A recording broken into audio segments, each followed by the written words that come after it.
Sergeant First Class Arthur Art Sterling, 72 years old, stood motionless beside the freshly turned earth of his wife's grave. The crisp November air of Willow Creek Cemetery bit at his exposed skin, a chilling echo of the cold finality now settling over him. 48 years. 48 years married to the woman now lying 6 feet below the frosty ground. His weathered hands, calloused from decades of service and labor, trembled slightly as he stood amidst the ancient oak trees, their skeletal branches reaching towards a steel-gray sky, silent witnesses to countless farewells. A thin, ethereal mist clung to the ornate headstones like lost souls refusing to depart. Art wore his only good suit, a threadbare navy blue, the very one he'd worn to receive his Silver Star 25 years ago, a testament to courage in a forgotten conflict. The fabric hung looser now on his shrinking frame, a stark reminder of time's relentless march. Yet, his military bearing remained utterly intact, a rigid defiance against age and grief, shoulders back, chin up, eyes fixed forward, a silent sentry. A small, tarnished American flag pin, barely visible, adorned his lapel, its presence a quiet testament to a lifetime of duty, meaningful only to those who truly understood the unspoken code. The quiet cemetery stretched across rolling, somber hills, peaceful and melancholic, save for the distant, almost mournful hum of traffic from the main road. Rose petals, scattered remnants from the morning's somber funeral service, lay like fallen tears around the freshly dug grave, marked by a simple granite headstone that read, Eleanor Marie Sterling, beloved wife and mother.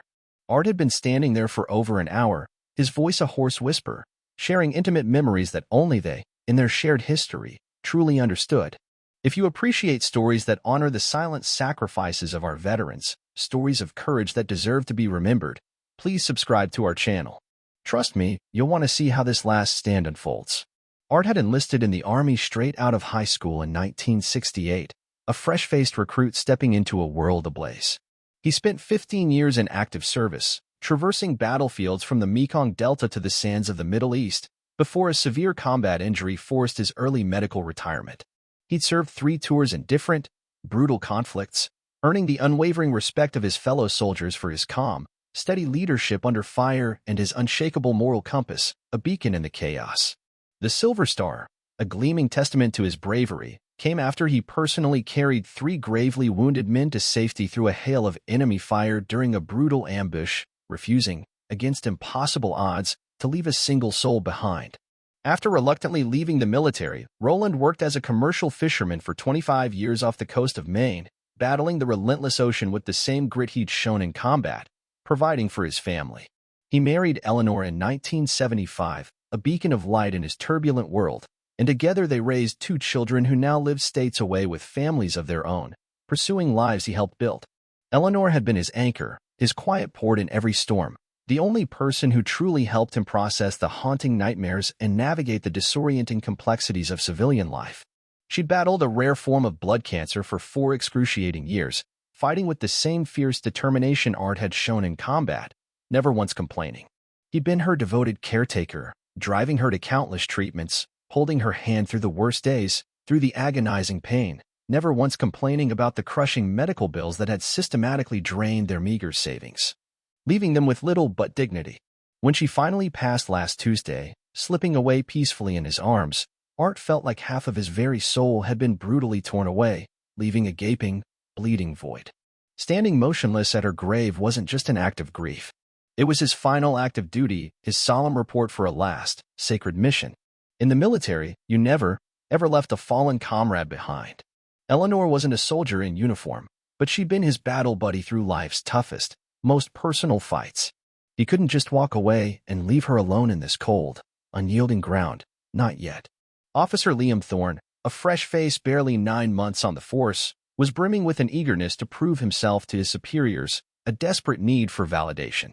When dispatch reported a possible vagrant loitering in Willow Creek Cemetery after closing hours, he responded with a zealous urgency that bordered on recklessness.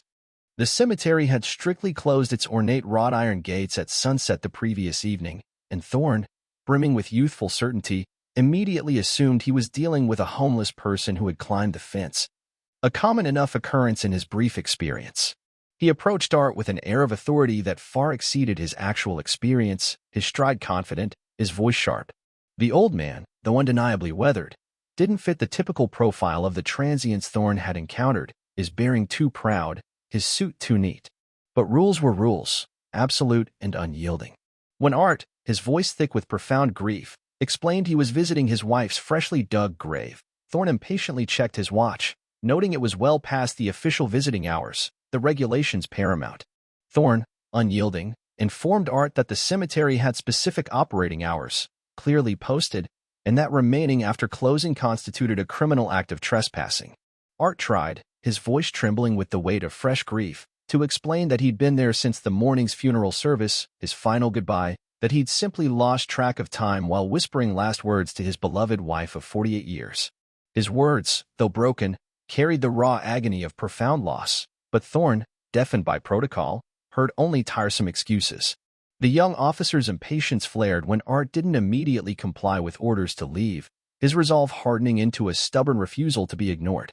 He'd been rigorously trained to assert control of situations, to dominate every encounter, to never allow civilians to dictate the terms. When Art, his voice barely audible, pleaded for just 5 more minutes to finish his final, silent prayers, Thorne, blinded by his rigid adherence to rules, saw defiance rather than desperate, soul-crushing grief. Morrison, his face tightening with frustration, immediately radioed for backup, loudly claiming he had an uncooperative individual refusing lawful orders, possibly agitated. Within minutes, 2 more patrol cars, their lights flashing with aggressive intensity, arrived, their sirens wailing briefly before being cut short, adding to the escalating tension. The situation spiraled wildly beyond reason when Art, overwhelmed by the crushing weight of grief, the bewildering confusion of the sudden confrontation, and the sheer exhaustion of mourning, sat down heavily on a nearby weathered stone bench, his body slumping, murmuring he just needed a moment to gather his strength. Thorne, interpreting this as active, deliberate resistance, an affront to his authority, immediately drew his taser. The backup officers, their faces grim, surrounded the elderly veteran, barking demands for him to stand and place his hands behind his back. Art's decades of military training, a lifetime of ingrained discipline, kicked in. He began to follow orders automatically, his body moving slowly, painfully, due to severe arthritis and the profound emotional exhaustion that had drained him. Thorne mistook the slow compliance for continued defiance and made the impulsive, irreversible decision that would change everything, his finger hovering over the taser's trigger. As the cold metal handcuffs clicked around his wrists, Roland felt something profound, something irreplaceable, break inside his chest. This wasn't how a man, a veteran, a husband, should be treated at his wife's graveside, at his most vulnerable. This wasn't the America he'd risked his life to defend, the nation he believed in. The cold metal against his skin, the humiliating click, reminded him of another time, another place, a dark, hidden memory of being captured during a covert mission in the jungles of Vietnam. Held for 3 agonizing days before a daring rescue finally arrived. The officers roughly pushed him towards their patrol car, and Art, his vision blurring, caught sight of Eleanor's simple headstone one last, desperate time. He remembered her last words to him in the sterile hospital room, whispered through labored breaths, that he was the strongest man she'd ever known, that he'd always done the right thing, even when it was incredibly hard, even when it cost him everything. Standing here, in humiliating handcuffs, felt like he was failing her memory, failing everything they'd meticulously built together over nearly half a century. Art's mind drifted back, a torrent of memories, to their wedding day, a bright, sun-drenched morning in a small chapel, how breathtakingly beautiful she looked in her simple white dress, her smile radiant. They couldn't afford anything fancy, but she glowed with pure, unadulterated happiness. He thought about their children's births, how Eleanor had squeezed his hand through each agonizing contraction, her unwavering trust in him to be her strength, her rock. He remembered teaching their son, David, to throw a baseball in the backyard, the simple joy of it, and walking their daughter, Sarah, down the aisle at her own wedding, a moment of bittersweet pride. The young officer, Thorne, was shouting something about resisting arrest, his voice a distant, meaningless drone, but Art barely heard him. All he could think about was how Eleanor would utterly despise seeing him treated this way. She'd always been so profoundly proud of his service, so fiercely proud of the honorable man he'd become, the unwavering integrity he embodied. Now he was being arrested like a common criminal, a vagrant, at the sacred place where her body lay waiting for him to join her someday. Thorne, his face contorted with escalating frustration, radioed for his taser, claiming Art was becoming increasingly agitated and uncooperative, a blatant lie to justify his impending brutality. The elderly veteran wasn't fighting back. He was just lost in a fog of profound grief and bewildered confusion. His legs, weakened by age and exhaustion, weren't as steady as they once were, and grief had left him physically weak. But Thorne saw the stumble as a deliberate attempt to resist or escape, an affront to his authority. The situation spiraled wildly beyond all reason as backup officers, seeing their colleagues' aggressive posture, joined in, physically restraining a man who posed no threat to anyone, a spectacle of gratuitous force. Art tried, one last, desperate time, to explain about the funeral, about Eleanor, about just wanting to say goodbye properly, his voice broken, interrupted by the crushing grief that kept catching in his throat, each word a painful gasp. The officers, in their cold, rigid adherence to protocol, interpreted his profound emotional state as intoxication or mental instability, rather than the natural, heartbreaking response of a man who just buried his life partner. His other half, a small crowd, drawn by the flashing lights and escalating voices, began to gather at the cemetery gates, a murmur of disapproval spreading through the crisp air. Word spread quickly through the quiet neighborhood. An old man is being arrested at his wife's grave. Mrs. Chin from the corner market, a woman who had known Art for decades, recognized him immediately from his daily visits to buy Eleanor's favorite fresh flowers. She started making frantic phone calls to friends and family, her voice filled with outrage, telling them precisely what she was witnessing, detailing the injustice. Among those desperate calls was one to Sergeant Maria Rodriguez, a young Marine living 3 blocks away. Maria had met Art at the Veterans of Foreign Wars Hall, where the old soldier, occasionally, reluctantly, shared powerful, haunting stories of his combat experiences with younger veterans. Maria knew Art's history, knew about Eleanor's long, agonizing battle with cancer, knew that today, this very day, had been her funeral. Maria, her heart pounding with a mixture of disbelief and righteous fury, grabbed her dress blues from the closet and started making her own urgent phone calls. Within minutes, she'd reached 6 other Marines from her unit who lived in the area, their loyalty unwavering. The message was simple, stark, and absolute. A brother is in trouble, and Marines don't abandon each other. Not ever.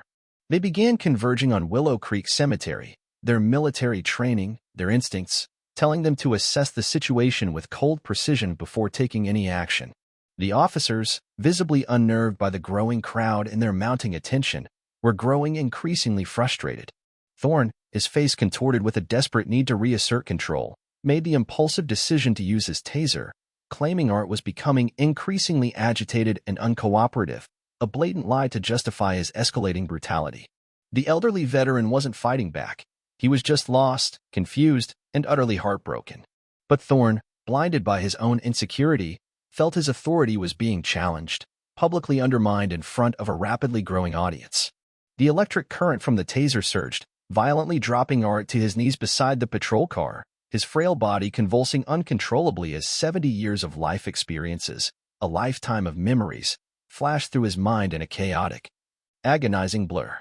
The sound that escaped his throat wasn't quite a scream. It was a raw, guttural cry, the primal lament of a man who'd given everything, his youth, his health, his very soul, to his country and his beloved family, now being treated like he was utterly worthless, utterly nothing. That heart-wrenching sound carried across the cemetery, through the mist-laden trees, and reached the ears of 7 Marines in immaculate dress blue uniforms who had just arrived at the gates, their faces grim.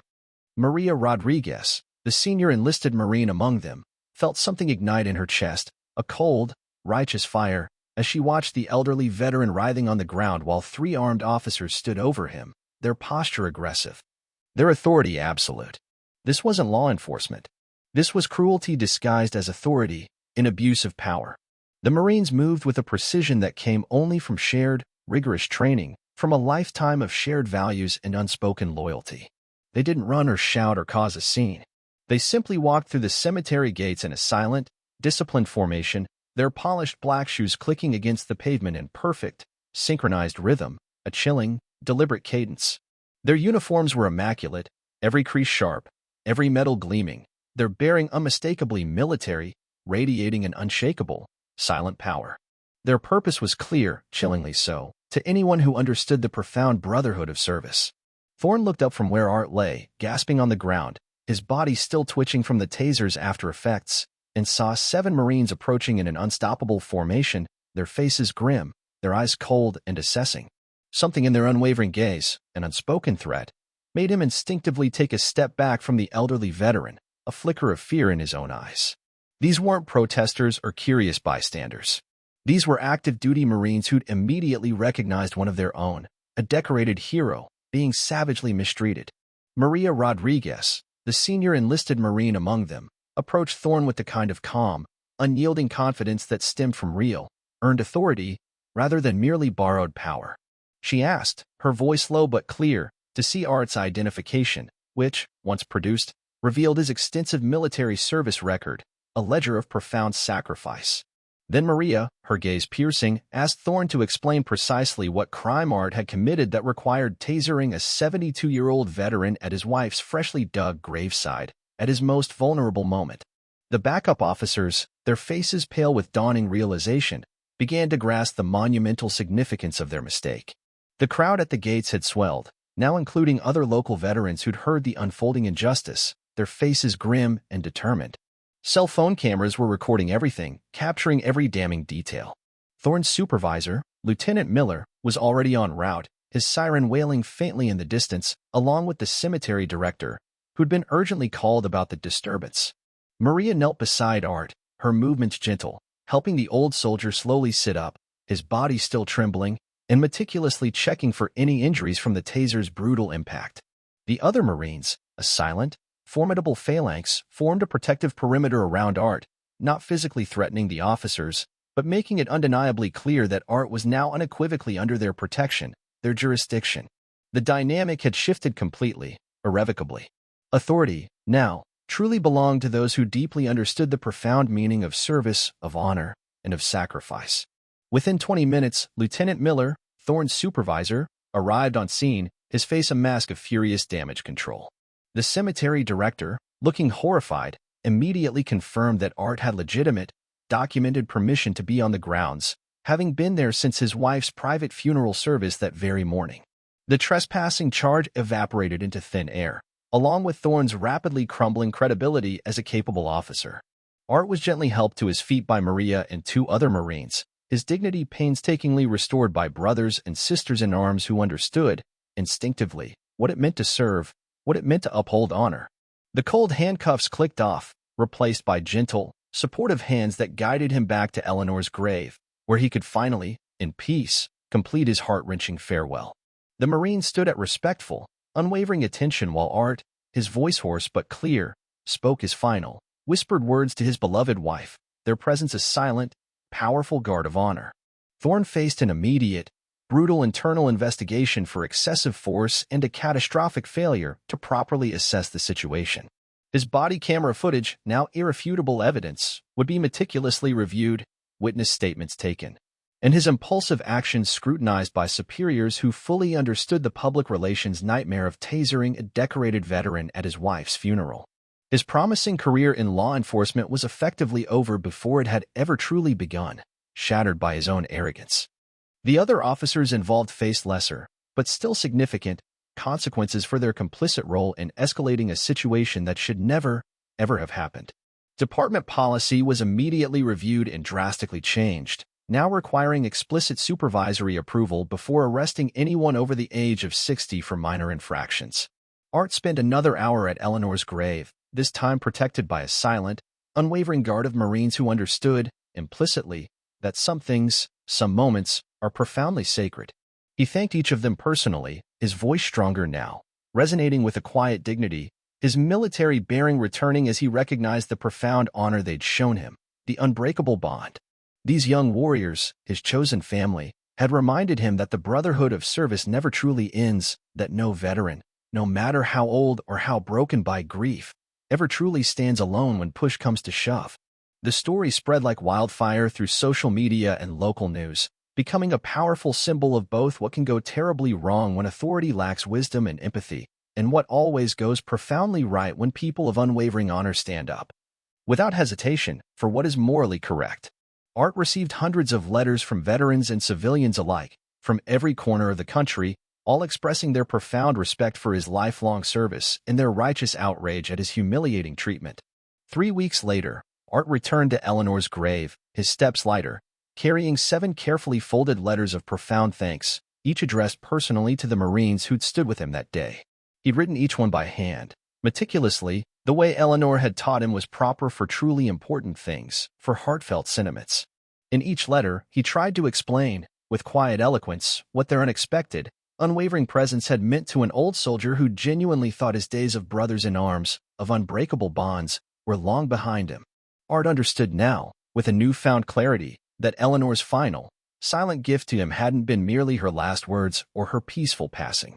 Her true, profound gift had been showing him, in the most unexpected way, that honor still exists in the world, that there are still good people willing to stand up, without hesitation, for what's right, even when it's incredibly hard, even when it demands courage. The Marines hadn't just protected him from an egregious injustice. They'd reminded him that the values he'd served for, the principles he'd lived by, were still profoundly worth defending, still vibrantly alive. Every veteran deserves to be treated with the inherent dignity their service has earned, every moment of their lives. Every person deserves compassion in their moments of deepest, most unbearable grief. And every community needs people brave enough, righteous enough, to stand up without hesitation when those sacred principles are threatened, whether they wear uniforms or not. That, Art realized, was the true America worth fighting for. The America worth coming home to.